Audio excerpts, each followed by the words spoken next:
Hi ಎಲ್ಲರಿಗೆ simple ಟ್ರಿಕ್ಸಸ್ಗೆ YouTube ಚಾನಲ್ಗೆ ಸ್ವಾಗತ. ಬನ್ನಿ, ಇದು ಹೊಸ ಪುಸ್ತಕದ ಅಭ್ಯಾಸ ಪ್ರಶ್ನೆಗಳನ್ನು 7ನೇ ತರಗತಿಯ ಗಣಿತ ಏನು ಮಾಡ್ತಾ ಇದ್ದೀನಪ್ಪ ಅಂದಾಗ ಡಿಸ್ಕಸ್ನ ಮಾಡ್ಕೊತ ಬರ್ತಿರ್ತೀನಿ. ಅದರ ಒಳಗಡೆ ಅಧ್ಯಾಯ 1 ಪೂರ್ಣಾಂಕಗಳಂತೇಳಿ ಹಿಂದಿನ ಹಳೆ ಪುಸ್ತಕದ ಒಳಗಡೆ ನಾನು ಆಲ್ರೆಡಿ ಕೂಡ ಬಿಡಿಸಿ ಹಾಕಿದ್ದೆ. ಬಟ್ ಈಗ ಹೊಸ ಪುಸ್ತಕದ ಸಂಬಂಧಪಟ್ಟಂಥ ಅಭ್ಯಾಸ ಪ್ರಶ್ನೆಗಳು ಸ್ವಲ್ಪ ಚೇಂಜಸ್ಗಳಾಗಿದ್ದಾವೆ. ಹಾಗಾದರೆ ಅವೆಲ್ಲ ಅಭ್ಯಾಸಗಳನ್ನ ಏನು ಮಾಡ್ತೀನಪ್ಪ ಅಂದಾಗ ಬಿಡಿಸಿ ಹಾಕಿರ್ತಿರ್ತೀನಿ. ಫಸ್ಟ್ ಟೈಮ್ ಯಾರು ಚಾನಲ್ ನೋಡ್ತಿದ್ರಪ್ಪ ಅಂದಾಗ ಚಾನಲ್ ಈಗಾಗಲೇ ವಿಜ್ಞಾನದ ಸಿರೀಸ್ಗಳನ್ನು ಮತ್ತು ಸಮಾಜ ವಿಜ್ಞಾನದ ಸಿರೀಸ್ಗಳನ್ನು ಎಲ್ಲ ಪಾಠಗಳನ್ನು ಕಂಪ್ಲೀಟ್ ಮಾಡಿ ಹಾಕಿದ್ದೀನಿ. ಅವು ನೋಡ್ಕೋಬೋದು. ಈಗ ಗಣಿತದನ್ನು ಸ್ಟಾರ್ಟ್ ಮಾಡಿದ್ದೀನಿ. ಗಣಿತಕ್ಕೆ ಸಂಬಂಧಪಟ್ಟಂಥ ಎಲ್ಲ ಪಾಠಗಳು ತಮಗೆ ಸೀರಿಯಲ್ ಆಗಿ ಸಿಗಬೇಕಾಗಿತ್ತಪ್ಪ ಅಂದಾಗ ಚಾನಲ್ಗೊಂದು ಸಬ್ಸ್ಕ್ರೈಬ್ ಮಾಡ್ಕೊಡ್ರಿ. ಚಾನಲ್ಗೊಂದು ಸಬ್ಸ್ಕ್ರೈಬ್ ಮಾಡ್ಕೊಂಡ ತಕ್ಷಣವೇ ಎಲ್ಲ ಪಾಠಗಳು ಏನಾಗ್ತಪ್ಪ ಅಂದಾಗ ಅಭ್ಯಾಸಗಳು ಸೀರಿಯಲ್ ಆಗಿ ನಿಮ್ಗೆ ಸಿಗ್ತವೆ.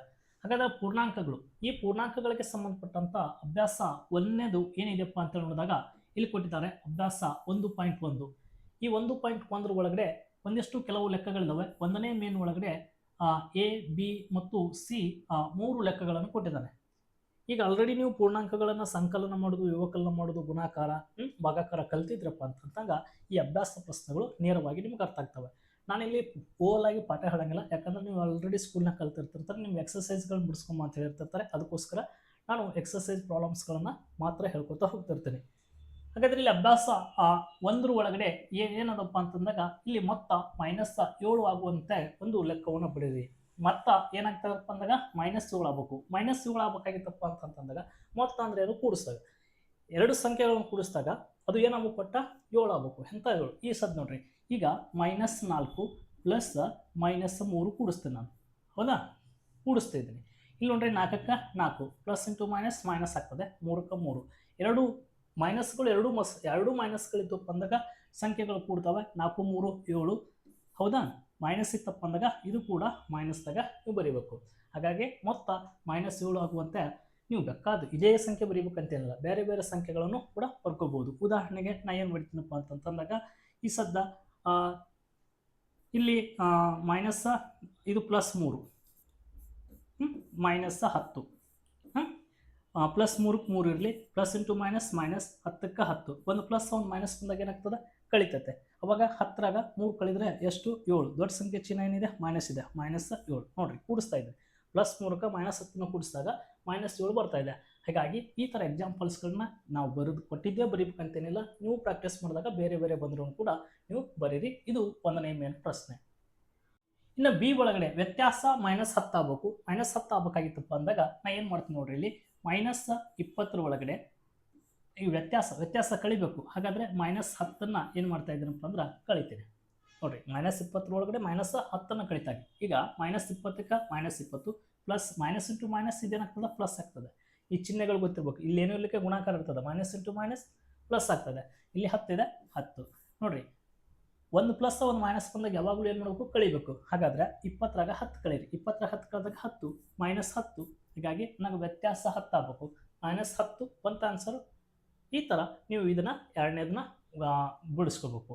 ಇನ್ನು ವ್ಯತ್ಯಾಸ 0 ಆಗಿರುವಂತೆ ಒಂದು ಜೊತೆ ಪೂರ್ಣಾಂಕಗಳನ್ನು ಬರೆಯಿರಿ ಅಂತ ಕ್ವಶನ್ಸ್ಗಳು. ವ್ಯತ್ಯಾಸ ಏನಾಗ್ಬೇಕಂತ 0 ಆಗ್ಬೇಕು. 0 ಆಗ್ಬೇಕಾಗಿತ್ತಪ್ಪ ಅಂತಂದಾಗ ಇಲ್ಲಿ ನೋಡ್ರಿ ಏನಾಗ್ತದೆ ಅಂತೇಳಿ. ಈಗ ಒಂದು +4 ವ್ಯತ್ಯಾಸ ಅಂದಾಗ ಏನು ಕಳಿಬೇಕು, ಮೈನಸ್ ಏನು ಮಾಡತ್ತೀನಪ್ಪ ಅಂತಂದಾಗ ಇಲ್ಲಿ ಹೊಳ್ಳಿ ನಾ ಏನು ಮಾಡ್ತೀನಪ್ಪ ಅಂತಂದಾಗ -4 ತೊಗೊಂಡ್ಬಿಡ್ತೀನಿ.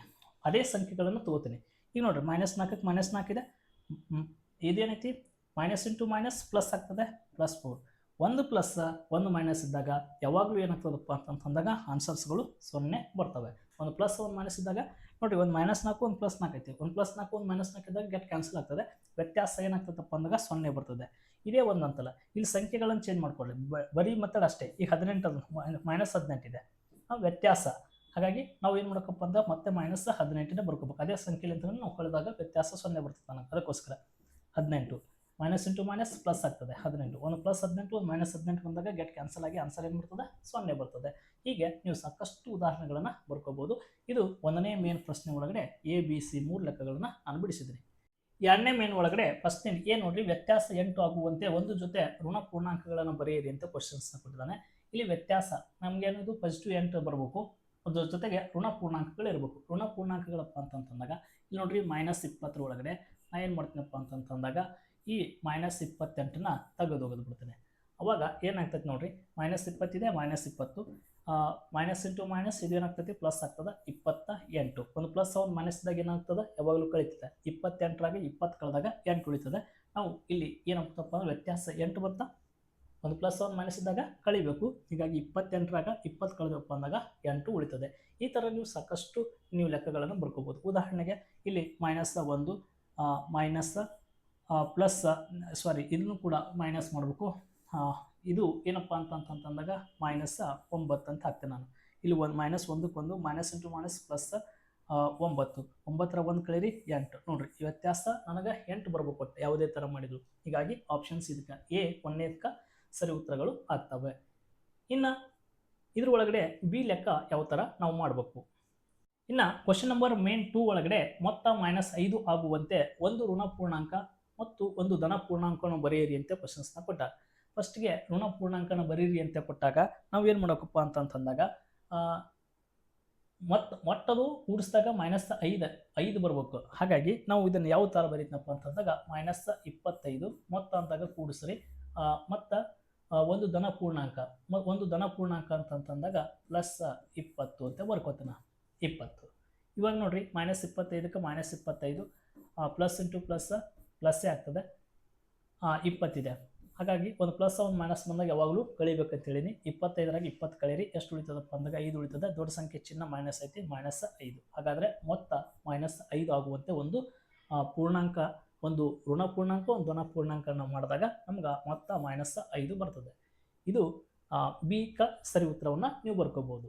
ಇನ್ನು ನೆಕ್ಸ್ಟ್ ವ್ಯತ್ಯಾಸ -3 ಆಗುವಂತೆ ಒಂದು ಫಸ್ಟ್ಗೆ ಋಣ ಪೂರ್ಣಾಂಕ ಮತ್ತು ಒಂದು ಧನ ಪೂರ್ಣಾಂಕವನ್ನು ಬರೆಯಿರಿ ಅಂತ ಕ್ವಶನ್ಸ್ನ ಕೊಟ್ಟಾರೆ. ವ್ಯತ್ಯಾಸ ಹಾಗಾಗಿ ಫಸ್ಟ್ಗೆ ಒಂದು ಋಣ ಪೂರ್ಣಾಂಕವನ್ನು ಬರೀರಿ. ಆನ್ಸರ್ ಏನು ಬರ್ಬೇಕು ನನಗೆ -3 ಬರ್ಬೇಕು. -3 ಬರ್ಬೇಕಾಗಿತ್ತಪ್ಪ ಅಂತಂದಾಗ ನಾವು ಏನು ಮಾಡ್ಬೇಕಪ್ಪ ಅಂತ ಹೇಳಿ ನೋಡಿದಾಗ ಇಲ್ಲಿ -2 ನಮ್ಗೆ ವ್ಯತ್ಯಾಸ ಅಂದರೆ ಕಳಿ ಚಿಹ್ನೆ ಹಾಕಬೇಕು. ಅವಾಗ ನನಗೇನು ಮಾಡ್ಬೇಕಪ್ಪ ಅಂದಾಗ ಒಂದು ಧನ ಪೂರ್ಣಾಂಕ ಅಂದಾಗ ಒಂದು +1 ಬರ್ಕೋತೀನಿ. ಈಗ -2 ಮೈನಸ್ ಇಂಟು ಪ್ಲಸ್ ಮೈನಸ್ ಆಗ್ತದೆ 1ಕ್ಕೆ 1. ಹಾಗಾದರೆ 2 ಕೂಡಿಸಿ 2 ಮೈನಸ್ಗಳು ಬಂದಾಗ ಕೂಡಿಬಿಡ್ತವೆ. 2 1 3 ಚಿಹ್ನೆ ಏನು ಬೇಕಪ್ಪ ಅಂದ್ರೆ -3 ಬರಬೇಕು. ವ್ಯತ್ಯಾಸ -3 ಆಗ್ತದೆ. ಈ ಥರ ನೀವು ಸಾಕಷ್ಟು ಇಲ್ಲಿ ಸಂಖ್ಯೆಗಳನ್ನು ಚೇಂಜ್ ಮಾಡ್ಕೋದ್ರ ಮೂಲಕ ನೀವು ಆನ್ಸರ್ಸ್ಗಳನ್ನ ವ್ಯತ್ಯಾಸ -3ನ ಸಾಕಷ್ಟು ಪೂರ್ಣಾಂಕಗಳನ್ನು ಬರೀಬೋದು. ಇದು 2ನೇ ಮೇನ್ ಒಳಗಡೆ ಆಪ್ಷನ್ಸ್ ಕ್ವಶನ್ ನಂಬರ್ ಸಿನ ಇದಕ್ಕೆ ನಾವು ಈ ಥರ ಬರೀಬೇಕು. ಇನ್ನು ಕ್ವಶನ್ ನಂಬರ್ 3ನ ಯಾವ ಥರ ನಾವು ಬಿಡಿಸ್ತಾ ಇದ್ದೇವೆ ಅಂತೇಳಿ ನೋಡೋಣ.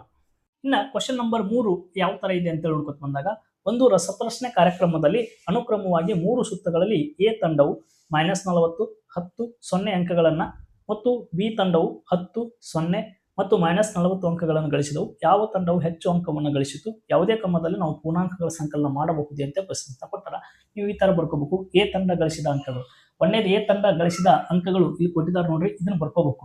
ಎ ತಂಡ -10, ಎ ತಂಡ -40, 10, 0 ಅಂದರೆ ನಾವು -40 + 10 + 0 ಒಟ್ಟು ಕೂಡಿಸಿದಾಗ ಏನು ಬರ್ತದೆ ನೋಡ್ರಿ, ಒಂದು ಪ್ಲಸ್ ಒಂದು ಮೈನಸ್ದಾಗ ಕಳೀರಿ. 10ಕ್ಕೆ 0 ಕೂಡಿಸಿ 0ನೇ ಬರ್ತದೆ. 40ರಾಗ 10 ಕಳೀರಿ, ಒಂದು ಪ್ಲಸ್ ಒಂದು ಮೈನಸ್ದಾಗ ಕಳಿಬೇಕು. 40ರಾಗ 10 ಕಳೆದ್ರೆ 30. ಎಂಥ 30? ದೊಡ್ಡ ಸಂಖ್ಯೆ ಚಿಹ್ನ -30 ಐತಿ. ಎ ತಂಡದ್ದು -30 ಅಂಕಗಳಾಯಿತು. ಇನ್ನು ಬಿ ತಂಡದ್ದು ಏನಾಕೈತಿ ನೋಡ್ರಿ, ಬಿ ತಂಡದ್ದು 10, 0 ನೆಕ್ಸ್ಟ್ ಏನಿದೆಯಪ್ಪ ಅಂತಂದಾಗ -2 ಪ್ಲಸ್ ಮೈನಸ್ 2 ಸೇಮ್ ಬರ್ಕೋಕ್ ಬರಲ್ಲ, ಅದಕ್ಕೋಸ್ಕರ ಇಲ್ಲಿ ಬ್ರಾಕೆಟ್ನ ಹಾಕಿ ಬರ್ಕೋತೀನಿ. ಈಗ ನೆಕ್ಸ್ಟ್ 10 + 0 ಅಂದರೆ 10 ಪ್ಲಸ್ ಇಂಟು ಇಲ್ಲಿ ನೋಡ್ರಿ, ಇಲ್ಲಿ ಚೇಂಜ್ ಮಾಡಿಬಿಡ್ತೀನಿ. ಪ್ಲಸ್ ಇಂಟು ಮೈನಸ್, ಈ ಪ್ಲಸ್ ಇಂಟು ಮೈನಸ್ -40 ಆಗ್ತದೆ. 40ರಾಗ 10 ಕಳೆದ್ರೆ 30 ಬರ್ತದೆ. ಎಂಥ ಚಿಹ್ನೆ ಇದು? ದೊಡ್ಡ ಸಂಖ್ಯೆ ಚಿಹ್ನೆ ಮೈನಸ್ ಇದೆ, -30 ಆಗ್ತದೆ. ಎರಡೂ ಕಡೆ ಏನಾಗ್ತದೆ ನೋಡ್ರಿ, ಎ ತಂಡದ ಅಂಕಗಳು -30, ಬಿ ತಂಡದ ಅಂಕಗಳು ಕೂಡ -30 ಆಗ್ತದೆ. ಹೀಗಾಗಿ ಇಲ್ಲಿ ನಮ್ಗೆ ಏನು ಕೇಳಿದ್ರು, ಯಾವ ತಂಡವು ಹೆಚ್ಚು ಅಂಕಗಳನ್ನು ಗಳಿಸಿತಪ್ಪ ಅಂದಾಗ ಯಾವುದೇ ತಂಡ ಅಂಕಗಳು ಹೆಚ್ಚು ಗಳಿಸಿಲ್ಲ, ಎರಡು ತಂಡದ ಅಂಕಗಳು ಸಮನಾಗಿದ್ದಾವೆ.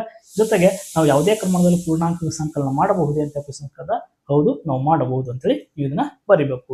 ಪ್ರಶ್ನೆ ಸಂಖ್ಯೆ 4 ಯಾವ ತರ ಇದಾವೆ ನೋಡ್ರಿ. ಇಲ್ಲಿ ಮುಂದಿನ ಹೇಳಿಕೆಗಳು ಸರಿ ಹೊಂದುವಂತೆ ಖಾಲಿ ಸ್ಥಳಗಳನ್ನು ಭರ್ತಿ ಮಾಡ್ರಿ ಅಂತ ಕ್ವಶನ್ಸ್ನ ಕೊಟ್ಟಿದ್ದಾನೆ. ನಾನು ನಿಮ್ಗೆ ಇಲ್ಲಿ ಒಂದೇದು ಏನು ಮಾಡಿದಾರಪ್ಪ ಅಂತಂದಾಗ ಅವರು ಕೊಟ್ಟಿದ್ದಾರೆ -5 + -8 = -8 ಪ್ಲಸ್ ನಮ್ಮ ನೆಕ್ಸ್ಟ್ ಬರಬೇಕಾದಂಥ ಸಂಖ್ಯೆ ಯಾವುದು ಅಂತೇಳಿ ನಾವು ಅವಾಗ ಏನ್ ಮಾಡ್ಬೇಕಪ್ಪ ಅಂತ ನೋಡಿದಾಗ ಇಲ್ಲಿ -5 -8 ಇದೆ, ಇಲ್ಲಿ -8 ಐತಿ, ಇಲ್ಲಿ ನೆಕ್ಸ್ಟ್ ಏನ್ ಬರೀಬೇಕಪ್ಪ ಅಂದಾಗ -5ನೇ ಬರೀಬೇಕಾಗ್ತದ. ಇಲ್ಲಿರುವಂತ ಸಂಖ್ಯೆಗಳನ್ನೇ ಏನ್ ಮಾಡ್ಬೇಕು ಬರೀಬೇಕಾಗ್ತದ -5. ಹಾಗಾದ್ರೆ ಎರಡು ಕಡೆ ಅದೇ ಸಂಖ್ಯೆಗಳಿರುವುದರಿಂದ ಇದನ್ನ ಪರಿವರ್ತನೆ ನಿಯಮ ಅಂತೇಳಿ ನೀವು ಅಲ್ಲಿ ಬರೀಬೇಕಾಗ್ತದ. ಇನ್ ನೆಕ್ಸ್ಟ್ ಎರಡನೇದ್ರೊಳಗಡೆ -53 ಪ್ಲಸ್ ಈಕ್ವಲ್ ಟು -53 ಐತಿ. ಈ -53ಕ್ಕ ಯಾವ ಸಂಖ್ಯೆಯನ್ನು ಕೂಡಿಸಿದಾಗ ಹೊಳ್ಳಿ -53 ಬರ್ತದಪ್ಪ ಅಂದಾಗ ಯಾವುದೇ ಒಂದು ಸಂಖ್ಯೆಗೆ 0 ಕೂಡಿಸಿದಾಗ ಹೊಳ್ಳಿ ಅದೇ ಸಂಖ್ಯೆ ಬರ್ತದೆ ಅನ್ನೋದಾದ್ರೆ ಇಲ್ಲಿ 0ನ್ನ ಕೂಡಿಸ್ಬೇಕಾಗ್ತದ. ಇದು ಸಂಕಲನದ ಅನನ್ಯತಾ ಅಂಶ ಅಂತೇಳಿ ನೀವು ಬರೀರಿ.